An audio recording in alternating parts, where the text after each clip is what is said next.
All right. Let's jump into it. Sam, Hello. welcome. How are you? I'm feeling good. The campaign has been very intense. We're up against a 4-term incumbent, 78-year-old Steve Tumlin. 78-year-old Steve Tumlin.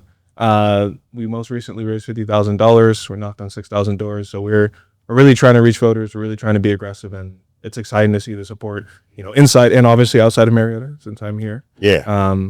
It's been humbling. What made you want to run for mayor?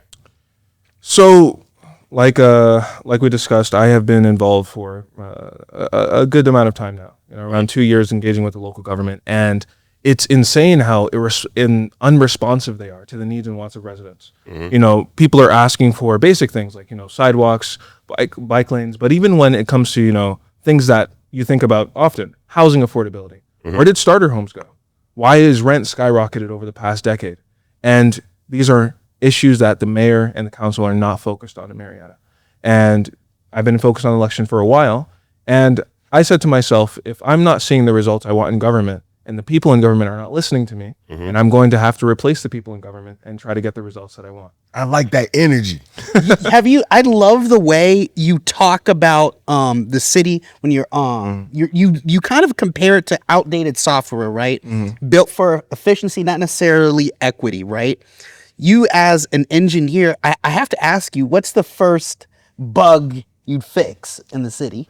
So I would say the first bug and the biggest bug, and we see this a lot at the federal level too. Yeah. People ask so much, what politicians don't do anything. What is wrong? The first bug you have to fix is the responsiveness.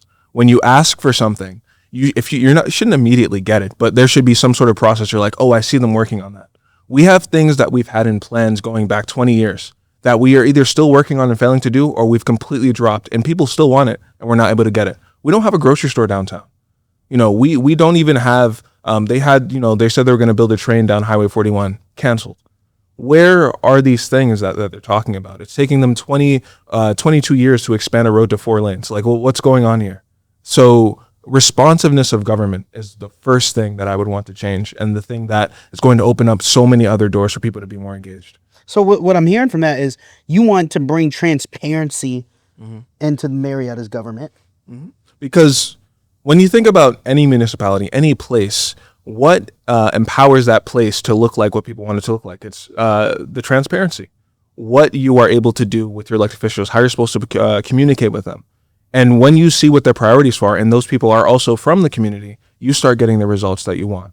So we have to work on that transparency element. We have to make sure that these documents that they have on the city website, people actually understand what they're saying, because they're obtuse. We have to make sure that during meetings, people are, having discussions, that we actually want to have proper public hearings. We got to make sure that, when you're spent, we have these projects that we're doing, the money is being spent properly. All of those different types of things are going to help people feel more engaged and help the government be more responsive. I want to follow up with that real quick, Mr. Hayes. You're looking to bring transparency, but how do you convince the people? You've been saying some of these issues have been around for 20 years, right? Who are convinced that this is just the way it is, that they deserve better. How do you go about that?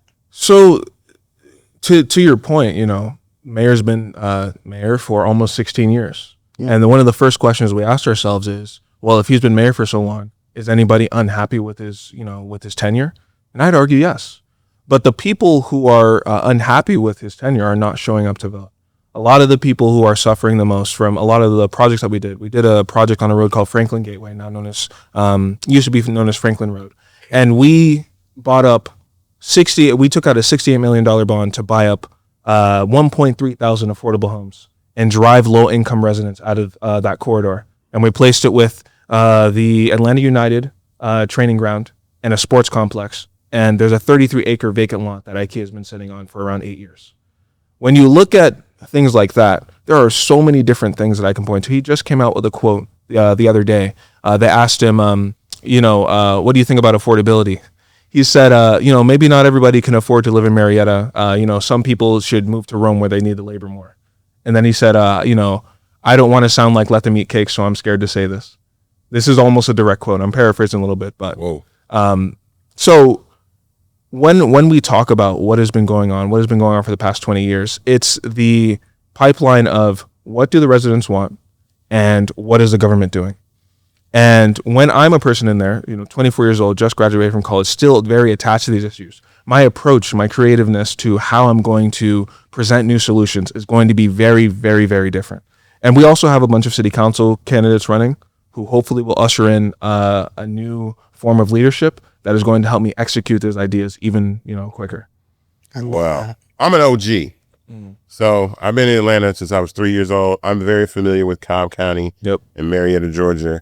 Let me ask you this. Do you think that progress is delayed because, and I would say when I was younger, Cobb County always wanted to separate itself from Atlanta because we're the big city folk, and there's a lot of progress that I think they want to halt because I think they have a vision of what Marietta is, which is a very small, quiet, chill town that's not ready for large, giant, construction. A lot of people moving forward, like even the train or the transportation out there, giving access for people from Atlanta to easily get out to Marietta. Do you think that has something to do with it growing? So when we look at that discussion, right, people constantly, when you go to these city council meetings, you come to the board of commissioners meetings, there is something that the conservatives always say, and you can say conservative on national level or local level. They always say, we don't want to be like DeKalb. We don't want to be like Atlanta. Well, I'm sorry. It's already here. We're a majority minority city in Marietta. We have Cumberland. We have the Brave Stadium. We have I-75 running up into Cobb County.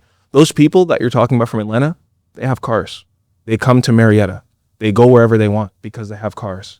So adding this other element of transportation isn't going to bring this chaotic element that you think it is, number one. And when we think about what Atlanta is, we think about the metro Atlanta region, we think about our history, our story. We are one region. People who are over there, different state, or even people in Savannah, they're like, oh, that's Atlanta. They're thinking about Marietta. They're thinking about Gwinnett. They're thinking about Clayton County. Nobody has these separations except us. Because going back years, as soon as you cross the Chattahoochee River, you're like, oh, this is a different place. But we're dealing with those same issues over in Marietta. Over in some of our main corridors over by the Kettystone Hospital, we have a huge problem with homelessness, especially on Bell's Ferry. It's getting worse. People are like, oh, Marietta suburban. The working population in Marietta during the day is over 100,000 people. We are a major job center. We have our own carve out in the census data. They have metropolitan areas. Marietta is its own metropolitan area. So this idea that we're this small place or that we haven't grown to the point where we need to start thinking about more efficient ways to get around, we need to start thinking about housing affordability, it's not realistic. And you don't have to lose that character in order to be able to bring success and results for your people. And I think that's the main failure that we've had so far, because people think, oh, we got to build a skyscraper, we got to do this, there's got to be these trains, and then homeless people are going to sleep there. These are problems that we can solve with successful governance and responsiveness. It doesn't have to be that way. We don't have to build a skyscraper to house everybody. Places can look different. Washington, D.C., they have a height limit. We don't have to, build 100-story. Like, it doesn't have to be that way. But people are scared that we're trying to turn Marietta into Midtown. We're trying to turn Marietta into the Battery. No one is. We just have to grow and accommodate for that. And we shouldn't be scared of looking like Atlanta. And we don't have to look like Atlanta. You said something earlier that your opponent is a 15-year incumbent. How is that possible? Like, wait, because are there term limits? There are term limits in Marietta. You can serve 3 terms, but they were passed in 2017. He was already serving 3 terms up until that point. The terms before that point get grandfathered in. So everybody in 2017, they get to run for 3 more terms. Wow. Yep. So he is trying to run for, I believe it would be his 3rd term after the cutoff. Right. So regardless, that this would be his last term regardless. And theoretically, hypothetically, you could just get rid of the term limits. They haven't proposed that. But again, if you really wanted to twist the rules to work for you, which they did, you can just change the rules. That's insane. I mean, that's how, well, here's the thing. I always say elections are simple. Whoever casts the most votes gets to make the majority rules. That's why elections are so important. The things that we're dealing with now in our country and everybody's so upset about, I'm like, yeah, but the majority of people that wanted America to be the way that it is are the ones that showed up to vote, and the ones that didn't do that. How are you doing with getting your message out? I love your campaign. Whoever's doing your socials, great. I don't know who that is. It's a mix. We have a paid social media team. Yeah. They're my friends. They're doing a phenomenal job with graphics. Those are really good friends. Literally. No, they're good. Yeah. The graphics are great. The messaging is great. I think it's amazing. But how are you doing as far as getting your message out, as far as voter registration, early voting, getting people to turn out? So the voter registration, sadly, deadline was sadly yesterday. But it really is, you would think, right? Because like they're not registered to vote. These people are registered to vote. They just don't know there's a municipal election going on. So a lot of people who showed up in the midterms, a lot of people who even showed up for the presidential, they tune out when it comes to a municipal election, especially on an odd year. It's 2025. Everybody's like, what election? Like, there's no election. We voted last year. Right. So it really is an issue of getting out, even people who've already registered, start with people at the midterms. Hey, it's not that much of a leap to get you to come out, in 2025 if you already came out 2022 and you're going to go out in 2026, just so, come out one more time. We also have the PSC election coming up this year. Please vote for Peter Hubbard. When we talk about turnout, it's really about letting people know there's an election, going to their door again, hitting them with as many forms of contact as you can, getting them to remember your name, and then when election comes out, getting out the vote and telling them, hey, election's here, please come and vote. Well, I discovered you on social media. Mm-hmm. And so I think that I'm a big proponent of using social media to get messaging because it's real time. I always feel like people, you reach people in their pocket. I think that, but the race that you're running, I definitely think is a grassroots, door-to-door type of conversation. But how are you using social media in your way? Because one of the when you showed the when you spoke about him vetoing Juneteenth, that was hilarious. That you came from behind that tree like my opponent vetoing Juneteenth, right? But I thought that was great. You have a great great online presence. How are you using that, and how's that working? So I want to go a little into the background of how that started. The nonprofit that you mentioned, A Better Cause, that I helped co-found, I had like these ideas of things that I wanted to, videos I wanted to record. Mm-hmm. I had no idea I was going to run for mayor. And then when I ran for mayor, I was like, okay, I got to do this now. So I have a notebook. I don't have it on me, but I had a notebook. I wrote down all the ideas I wanted to do. And I got my bike. I started biking around the city. I bought a camera unrelated to the campaign, and I just started like recording videos. Some of those videos, I'm literally sitting in a park like 5 minutes away from my house. Mm-hmm. I'm like, oh, okay. I'm just speaking from memory, whatever. I remember, because I studied this stuff way before. And I just put it out. I'm like, oh, these are starting to rack up views. And it starts snowballing into this thing. And then I'm walking out, going to the grocery store. And somebody's like, hey, Sam. I'm like, what? I've never seen you before. And now that ramped up every single time I leave the house. Somebody's like, hi, Sam. Even when I'm in Atlanta, I was at a comedy show last night. Hi, Sam. Wow. Even when I'm going to people's doors, we're directly talking to voters. They're like, oh, I was just talking about you 30 minutes ago. One of the guys, he's out canvassing for me now. He's like, oh, I saw your TikTok. Like, the social media stuff is definitely hitting people in Marietta. And to your point, social media is something that everybody has access to and something everyone is on. Nobody's reading the newspaper anymore. Right. Nobody's going to, CNN, Fox News, like maybe older people, but a lot of people who are engaging now, they get their news exclusively through social media. Mm-hmm. All of the independent news that they get off YouTube, TikTok, Instagram. So it's really been a driving force of the campaign. And it was something that I did not expect to happen at all, because this was just me casually whipping out my camera, microphone, going to different places in the city and being like, oh, let's talk about it. So interesting. I want to hit you with something that I was reading about. One of your biggest platform points is housing. Yep. So I want to read a Redfin report that states that home prices were up 5.1% year after year, with a median home being sold for over $400,000.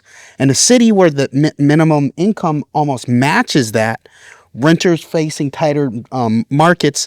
Can a mayoral campaign really redefine what ownership means for Black communities? Yes, most definitely. I think the biggest failure that we have with government in general is that people trick you into thinking they don't have any power. So they go to you and they tell you, we're going to pass the buck. Like, we got to wait for this federal grant. We got to wait for somebody else to do something. It starts with you. It really does start at your local government. If you think about, we have the Marietta Housing Authority. That's one avenue that we have. We have control over zoning over every single parcel in the entire city. We control who builds what, where, how affordable it is, etc.